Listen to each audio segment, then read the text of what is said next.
Labubus were possibly the biggest consumer trend of 2025, and we're not even halfway into 2026, and we found its successor. This is the NeeDoh. These glorified stress balls come in a million different colors and textures, and people are collecting them like they're gonna go up in price. This was a phenomenon that I honestly didn't even know existed up until a week ago, but when Matthew and Lou started talking about it, I was kind of blown away. These colorful, sensory, and collectible blobs are the next compulsive shopping addiction for people looking to shop their way out of their anxieties. But in many ways, they are different than the trends that we've seen before, and in a lot of ways, they are kind of the same though. If you judge people for buying Labubus, or the Starbucks bear mug, or the Stanley water bottles, or any of the other viral consumption trends that have come and gone over the years, then this one is going to be very familiar in some ways. Childlike, colorful aesthetics, scarcity that dries up frantic shopping behaviors, and collectors stacking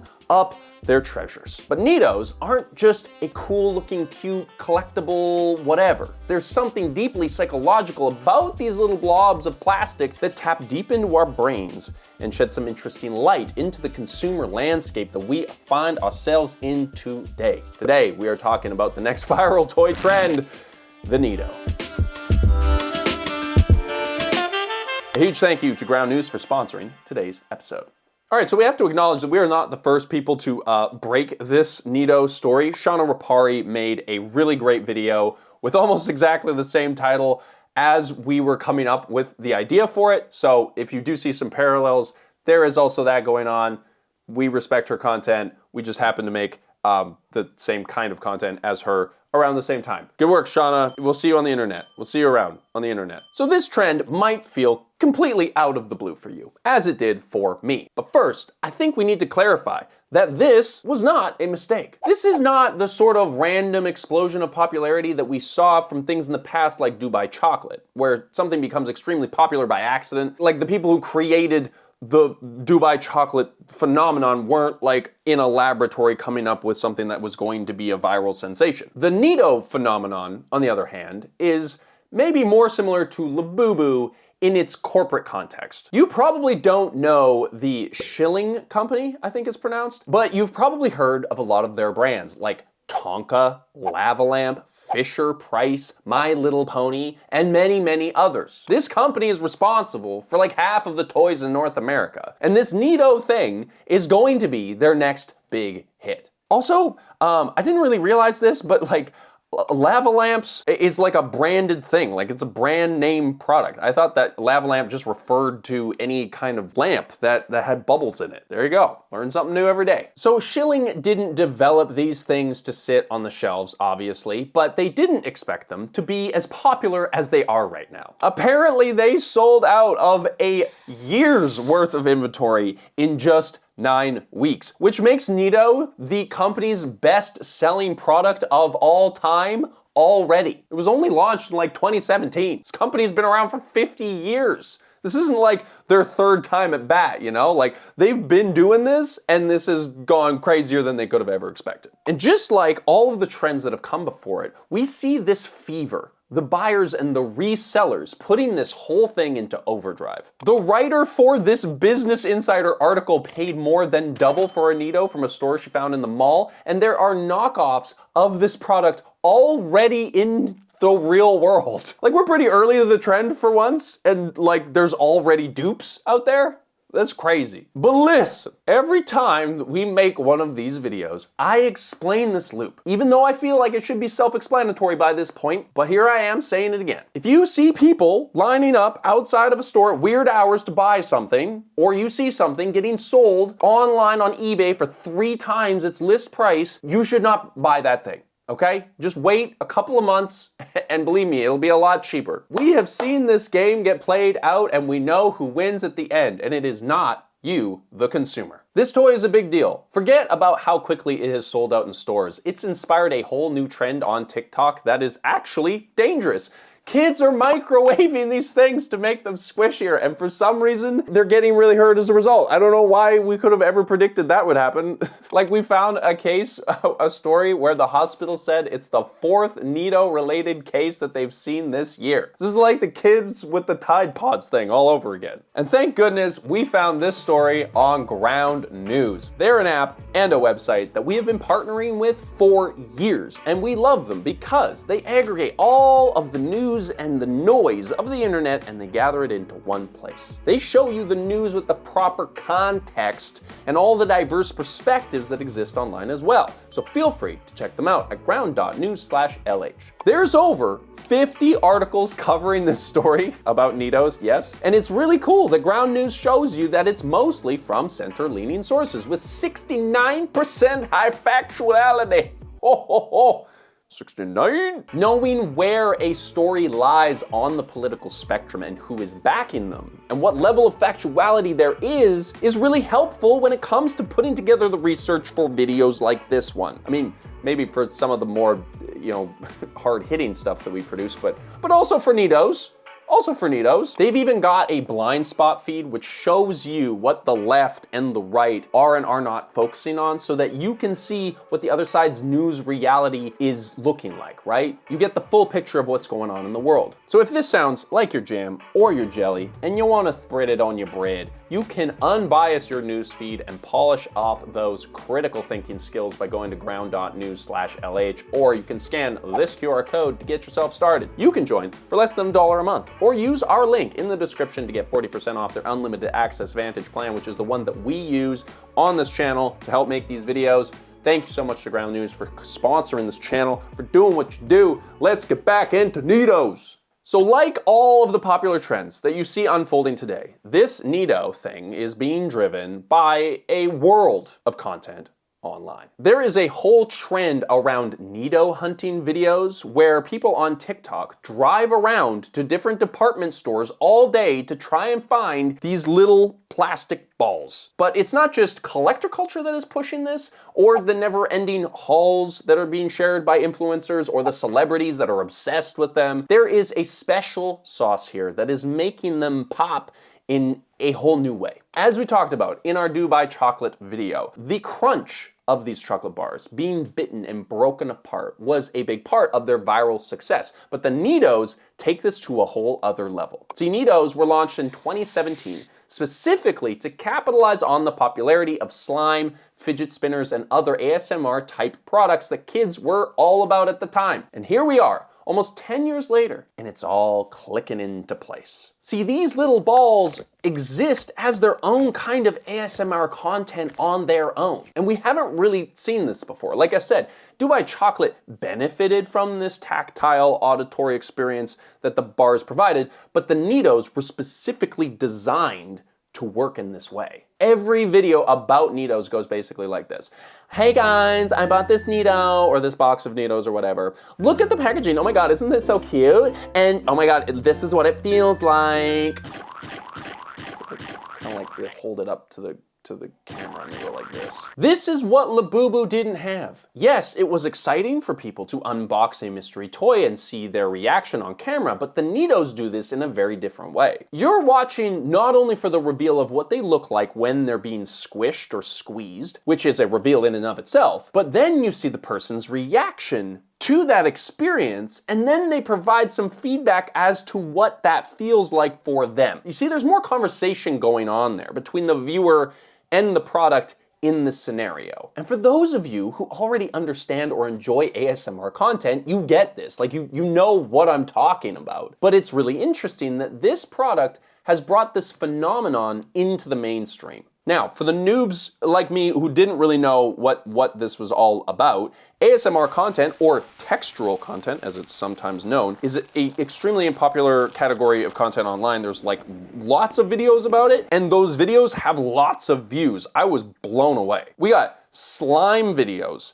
soap cutting videos, squishing videos, and look, this goes way down a rabbit hole, probably into a category that we can't show examples of, obviously. This was honestly a world that I don't think I fully appreciated before making this video. But as soon as I learned about it, it all clicked into place. So in this sense, a NeeDoh isn't just a toy. It's a high-definition sensory experience. In an online world that feels increasingly loud and chaotic and dramatic, the crunch factor of a NeeDoh provides a moment of calm that resonates through your screen. The term ASMR stands for Autonomous Sensory Meridian Response. It describes the experience of tingling sensations in the crown of the head in response to a range of audio-visual triggers such as whispering, tapping, and hand movements. So while I was writing the script, I put a few of these on in the background while I was writing, and I get it. I understand what's going on a little bit. There is something very satisfying about these sounds and something oddly enthralling about stuff getting squished. It's like almost a little unnerving when you do start watching it. At first you're like, oh, it's kind of weird, and then you're like, oh yeah, do that again.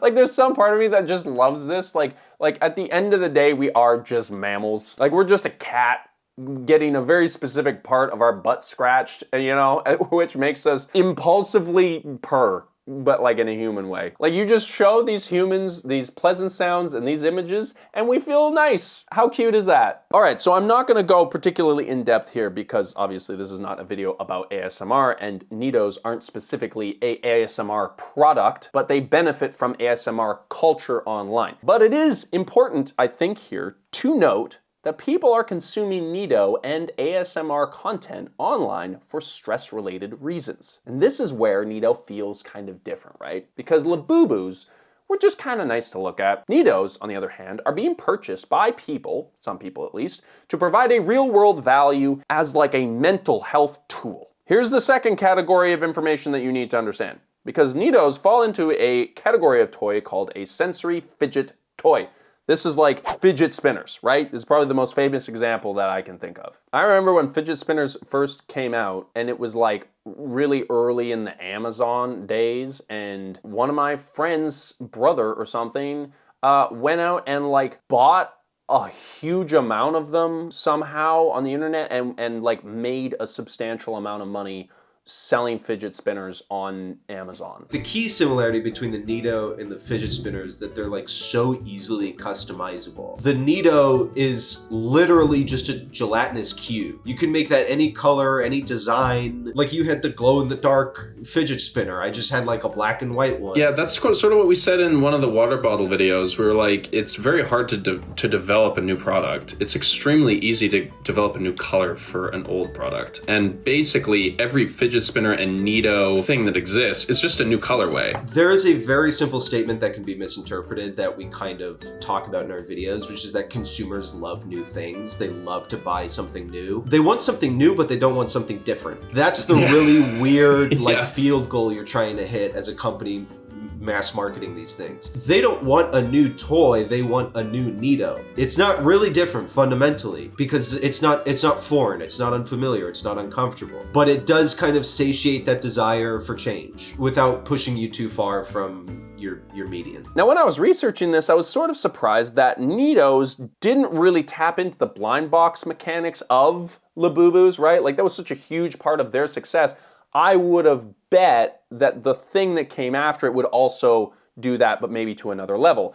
And then I realized that NeeDohs actually do. Instead of opening up the box to see which NeeDoh you got, the reveal is when you give it a squish. That reveal is going to hit those same dopamine receptors in your brain, just like getting a rare Labubu or winning the numbers, whatever, on the slots. I don't know, I don't gamble. But there is also that secondary factor that tickles the ASMR sensory fidget toy thing in your brain. And so I think for at least some portion of the people who are buying these things, there is an argument to the functional use case of these products. People may use these NeeDohs to calm themselves in times where people are feeling a lot of stress nowadays, right? There's a lot of stressful shit going on. There is a disturbing self-help element to this trend. Collecting NeeDohs has become a healing ritual for some adults who are trying to care for their inner child. The idea being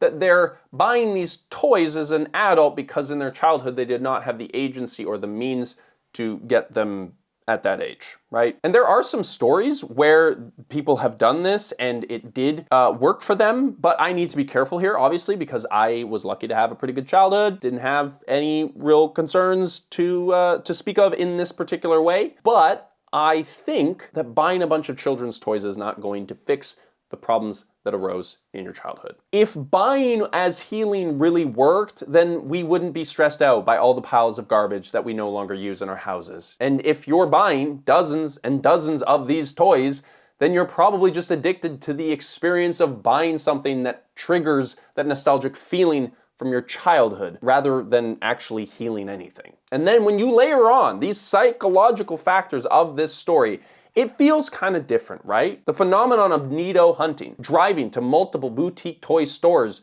or learning delivery schedules just to find some more of these little toys starts to feel sad. I think it represents insecurity and the fear that we all have every day, that we fail to recognize or acknowledge, and that consumerism does such a good job at manipulating. If your childhood was messed up, or your bills are coming due, or you're just stressed out because for some reason we're flirting with World War III, we don't know how to manage those emotions. And we feel helpless to address those things in our real life, and so instead we run to the tactile, sensory adventure of a toy that reminds us of the time in our lives when we didn't have to worry about all of that stuff. But hey, if you made it this far in the video, I want to thank you for watching to the end and for considering maybe the purchase habits that you have in your lives and how the companies and the corporations in this world might be manipulating them to their advantage. Because it is the only thing we have really to fight all this is our cognitive ability to compartmentalize and intellectualize what's going on around us so it doesn't freak us out to the point of no return, right? So shout out to you for doing your best, for being here, for subscribing if you are subscribed, and we'll see you next week for another episode.